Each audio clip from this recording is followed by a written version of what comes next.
Oh, this is great. You know, I love my doggy, and he's still a puppy, and he's still trying to figure this big bad world out. But he's just great.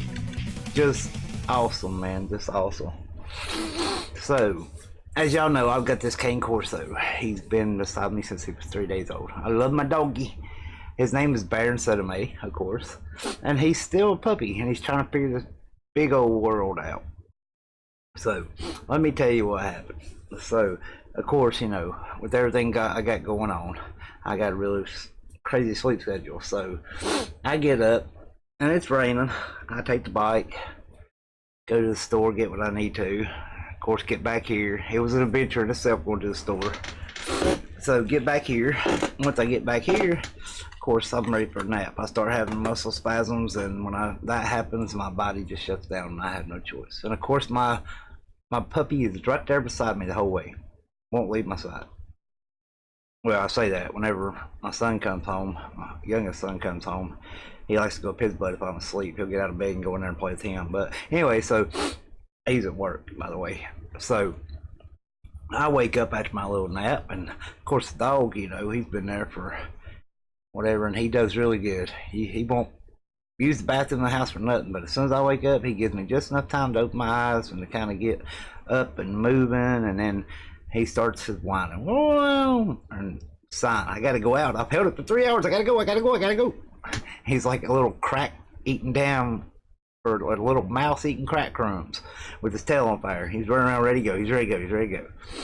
So he's really good. He's really trained. And normally I put the leash on him before I take him out the door, just because, you know, for safety factor. I don't know what's out there until I step outside the door, and that's the way that I train him. I go out first. I always go through the door first, and he waits on me. So I go out the door, and I don't know, I guess I was foggy headed still. So I tell him, come on, and I got the leash in my hand. Well, all of a sudden, and we do live in the city limits, which you're not allowed to hunt in the city limits, fire guns, such and such. Well, my neighbor, I live on a hill. My neighbor lives right above me. Our garden's in between my house and his house. So the deer come over and eat out of the garden all the time. I see them all the time. Big bucks, 2 or 3, you know, does, some fawns, whatever. Not thinking, me being fuzzy-headed, I tell him, come on. And normally when he comes out, he'll come beside me. He won't go more than 4 or 5 feet away. No more I tell him to come on. I turn the porch light on. He decides he sees something. I turn around and look. 2 big deer, a big buck and a doe, and they're just standing there looking at us, and we're just standing there looking at them. And I already know what's going to happen before I can even think. Like I said, I was still fuzzy about half asleep. Before I can even think, he takes off. So the deer is in my neighbor's driveway, which is like up here, and we're like down here. The deer, instead of running the other way or across the road like they normally do, they decide to run back towards the garden. So he decides he's going to chase them. Next thing I know, I've got a deer taking off one way and him taking off the other. I'm kind of thinking in my mind, let's just see what happens. What happens if he catches the damn thing? So he's chasing the deer, and you know, it's kind of late at night. It's like 10:30. And I'm thinking, what happens if he chases this, if he catches this thing? He come close this time, and he nipped at the deer's heel, and the deer just stopped, turned around, and looked at him. I'm thinking, oh hell, this deer's gonna kill my dog. So I called Baron back. Of course, it takes him a second. He's kind of just in shock that he actually, you know, is this close to that deer. So I call him back. He comes back to me, and the deer just kindly walks back up to where the buck is, the big buck. And they just kind of look at us, and we look at them, and Baron's looking at me like, what am I supposed to do? What am I supposed to do? What am I supposed to do?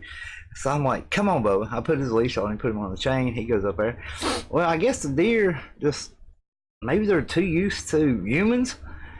They just kind of vanished for a second. Next thing I know, Baron's whimpering.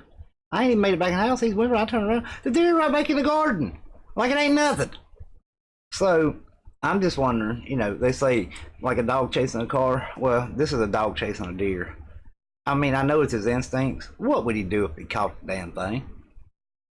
Either way, I find humor in the smallest things in life after everything I've been through in the last couple of years.